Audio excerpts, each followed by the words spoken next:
हा घोटाळा 180 कोटी आणि प्लस इकडचा नाही, मी तुम्हाला दाखवलेला आहे तो 180 कोटी 83 लाख आणि इकडचा याच्यातला 20-25 कोटीचा आहे.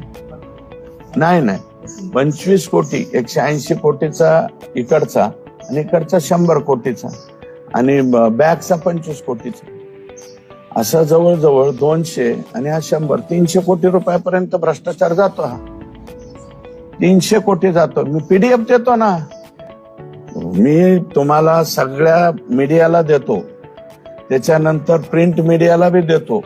हे सगळं माझ्याकडे आहे. याचे खुलासे धनंजय मुंडे साहेबांनी करावेत असं माझं मत. आणि त्यांनी म्हणले ना अंजलीताई दामानियांवरती हे दाखल करतो, त्याच्याऐवजी माझं म्हणणं आहे माझ्यावरती खटला दाखल करा. त्या खटल्याला सामोरं जायची माझी तयारी आहे. 100 कोटीच्या वर हे आकडेवारी आहेत. हे पीडीएफ देतो ना तुम्हाला. 100 कोटीच्या वर 100% गोळा केले. आणि म्हणूनच तर अर्धा मराठवाडा पाण्याखाली बुडालेला असताना, कमरा इतकं शेतकऱ्याच्या कापसात पिकात पाणी असताना रश्मिका मंडाना आणायचं सुधारतंय ना. रश्मिका मंडाना कोणत्या काळात आल्या?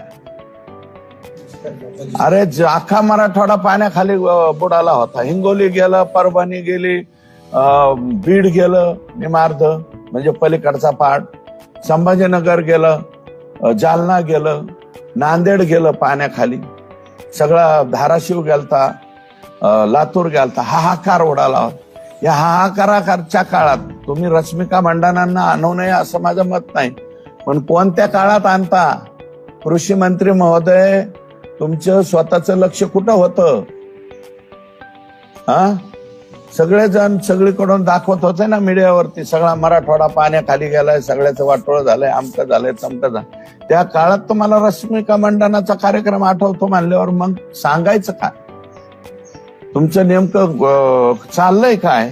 असा एकंदरीत प्रश्न त्या ठिकाणी निर्माण होतो.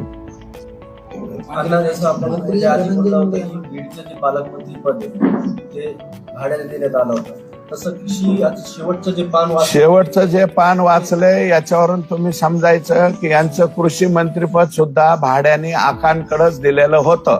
कारण आकांशिवाय फायनल करायचं नाही असं याच्यामध्ये हे जे इतिवृत्त आलेलं आहे, हे जे रेट कार्ड आलेलं आहे सगळ्या अधिकाऱ्यांचं, हे रेट कार्ड मला इकडून तिकडून नाही, धनंजय मुंडे साहेबांच्या विश्वासातल्याच एका माणसाच्या हातातले डायरीतला कागद माझ्या हाती लागलाय आणि तो मी तुमच्या सर्वांच्या पुढे सांगतोय.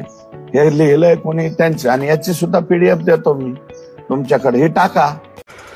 नवीन घडामोडी पाहण्यासाठी आजच आम्ही मुंबईकर 24 तासला लाईक करा, सबस्क्राईब करा आणि अपडेट रहा.